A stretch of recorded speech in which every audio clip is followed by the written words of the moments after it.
Have you ever wondered about the early life of George Washington and what led him to become the first president of the United States? Let's take a journey back to the year 1732, to the rural setting of Virginia, where George Washington was born.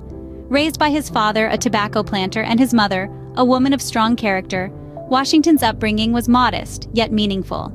His education wasn't formal, but he developed a deep understanding of mathematics, surveying, and map-making, skills that would later prove invaluable.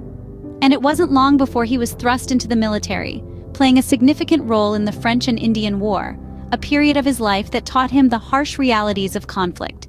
In 1759, Washington married Martha Dandridge Custis, a widow with 2 children, and together they built a life at Mount Vernon, his beloved plantation. With these experiences under his belt, Washington was shaping up to become a man of great influence.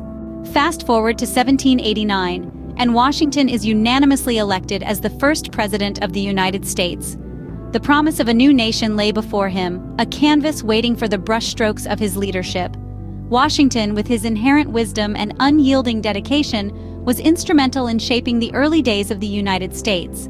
His presidency was marked by a series of policies and decisions that aimed at creating a strong national government. He understood the need for unity and stability, and so he worked tirelessly to ensure that the new nation was built on a solid foundation. His vision was to mold a government that was representative, responsive, and most importantly, resilient. One of the key moments of his presidency was his role in the establishment of the U.S. Constitution. Washington played a pivotal role in its drafting and ratification, lending his support and leadership to a document that would serve as the bedrock of American democracy. But perhaps what sets Washington apart from many of his successors was his decision to step down after 2 terms in office. Despite having the option to continue, he chose to relinquish power. This decision was not just a personal choice, but a statement to future generations about the importance of a peaceful transfer of power. After serving 2 terms, Washington chose not to run for a 3rd term, setting a precedent for future presidents. George Washington, having served his country, retired and returned to Mount Vernon. But his influence didn't end there. After his presidency, Washington enjoyed a brief period of retirement at his beloved Virginia plantation. He spent his final years tending to his lands and engaging in the quiet pleasures of a country gentleman. But alas, his tranquility was short-lived. He passed away in December of 1799, leaving behind a nation in mourning. Yet his legacy was far from over. Even in his absence, his ideals and principles continued to mold the Republic.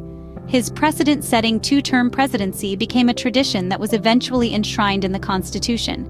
His farewell address, with its call for unity and caution against political factions, resonates even today. Washington's vision of a strong national government, balanced by states' rights, laid the foundation for the federal system we see today.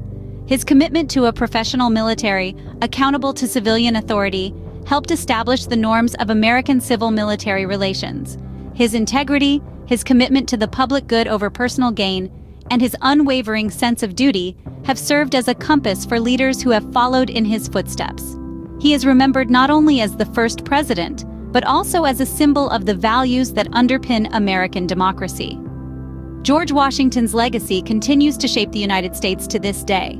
His story is a testament to the power of leadership and the enduring influence of a man committed to his country above all else.